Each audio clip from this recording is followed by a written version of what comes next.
that kid. 3 points. Good job. Questions? Coach, you guys seem to throw a couple of different kind of defenses at him, several different players. I mean, is it just one of those things where this kid was on fire tonight and there was not much you could do? I mean, he's a special player who had a special day. It's as simple as that. You know, as you said, we put a lot of different people on him. I think probably the most effective may have been Chris, you know, just because he's able to get up under him. But, you know, even then, I mean, they were going to him. He scores in every way possible. He can score on the post. He can take you off the bounce both ways. He's got range. And he's a good player who was having one of those special days.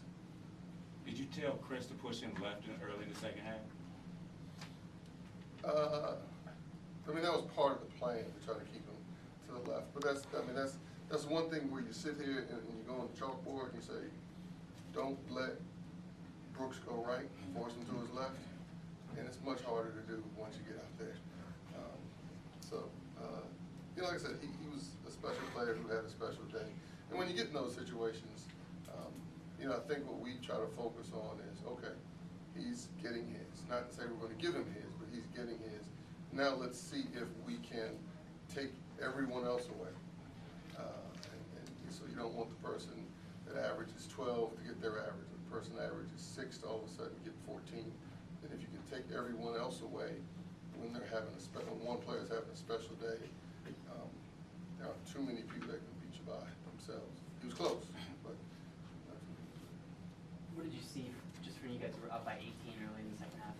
From there, what did you see that changed that allowed them to claw their way back?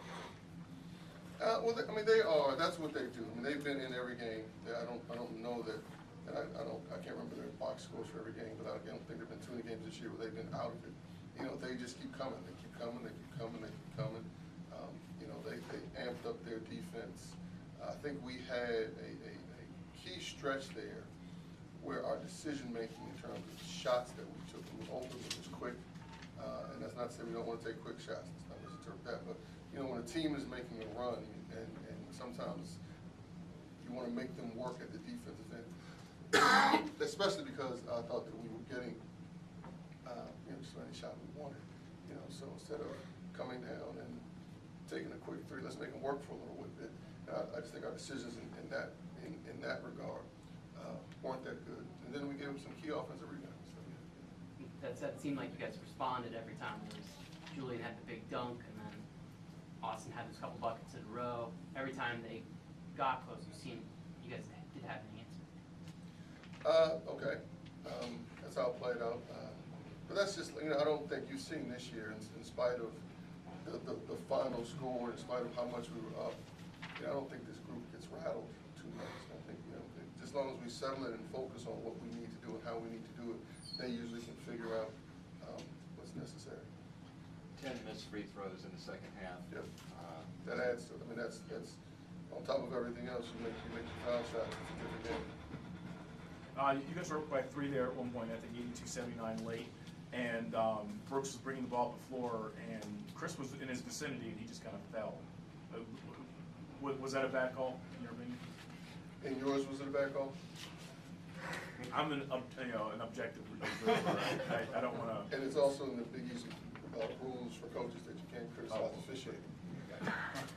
But you saw what I saw. Okay.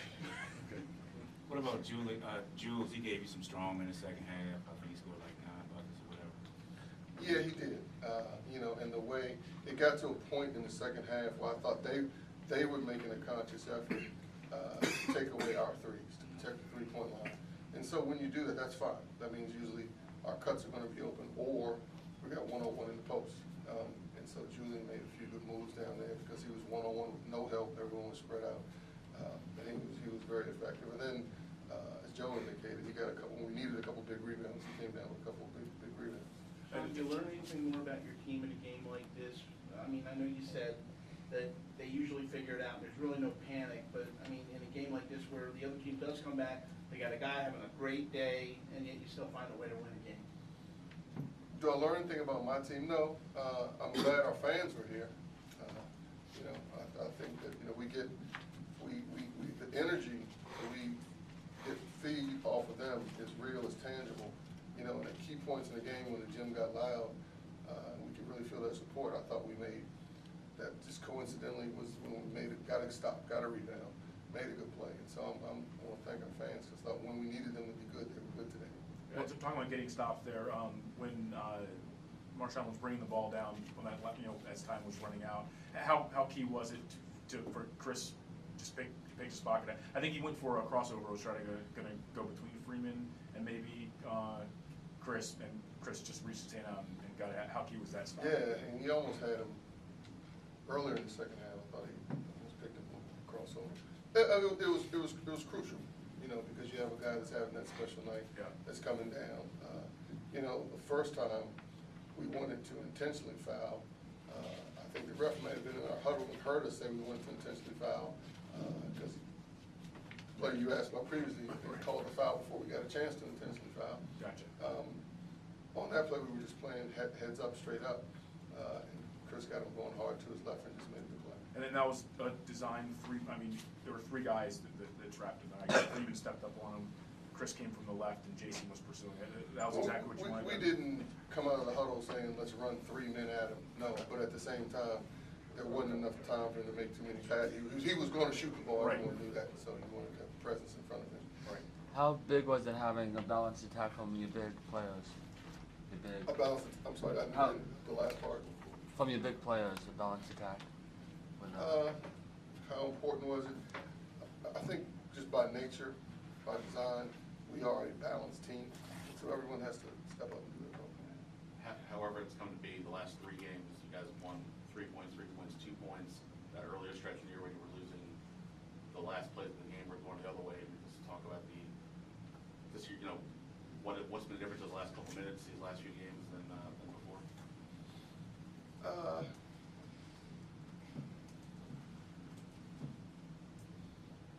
I'm trying to think of the Big East games. Like in the St. John's game and the West Virginia game in particular, we had a bunch of turnovers there late. Those couple games were close. Is that the answer? I I don't know. I don't know if there's a theme or a constant as to what we did then that we're doing differently now. During that stretch, I said this before, during that stretch, we had guys that are very good shooters that were missing shots. We were getting open shots, the ball wasn't going in, and those guys are making shots now. If nothing else, just having, especially 4 upperclassmen playing big minutes for you, that's what those guys are there for. That is what they're there for, and I'm not sure. I'm not trying to plop that in with your question.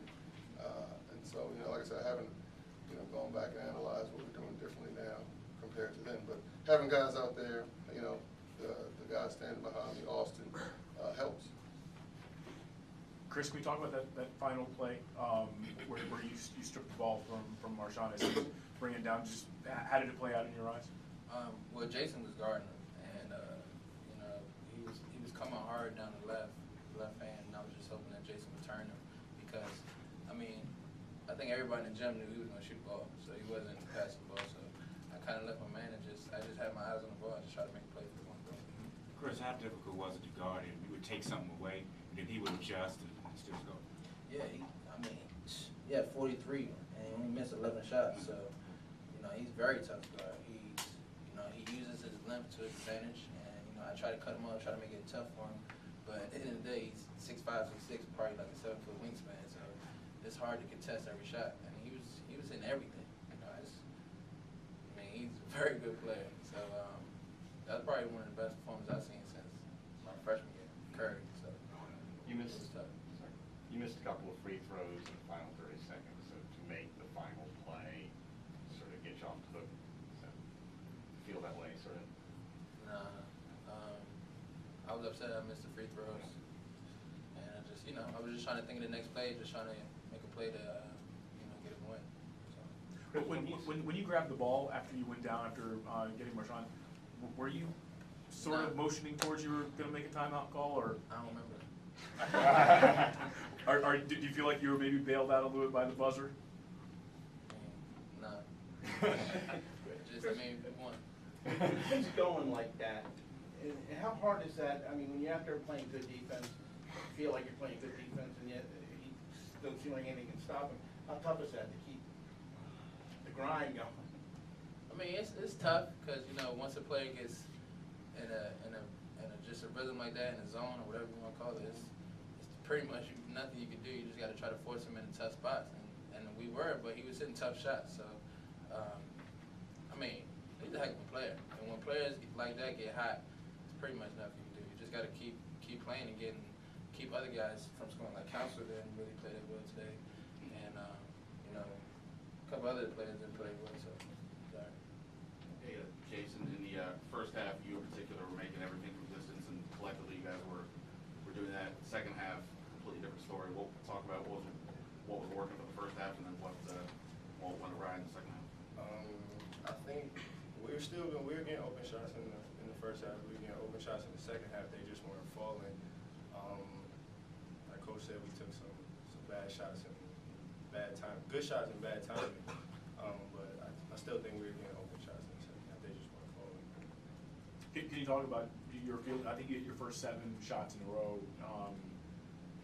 After last game, do you feel like you were really feeling it there?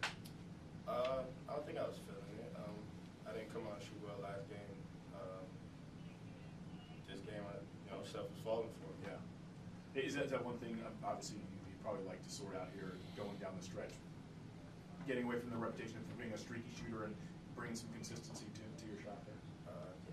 I think it's good for my team. I think everybody's in that same mode. Everybody's a streaky shooter. And I think down the stretch, everybody can make big shots for our team. Vaughn, talk about your play in the second half. You got it going. Big and one done. I was trying to play hard.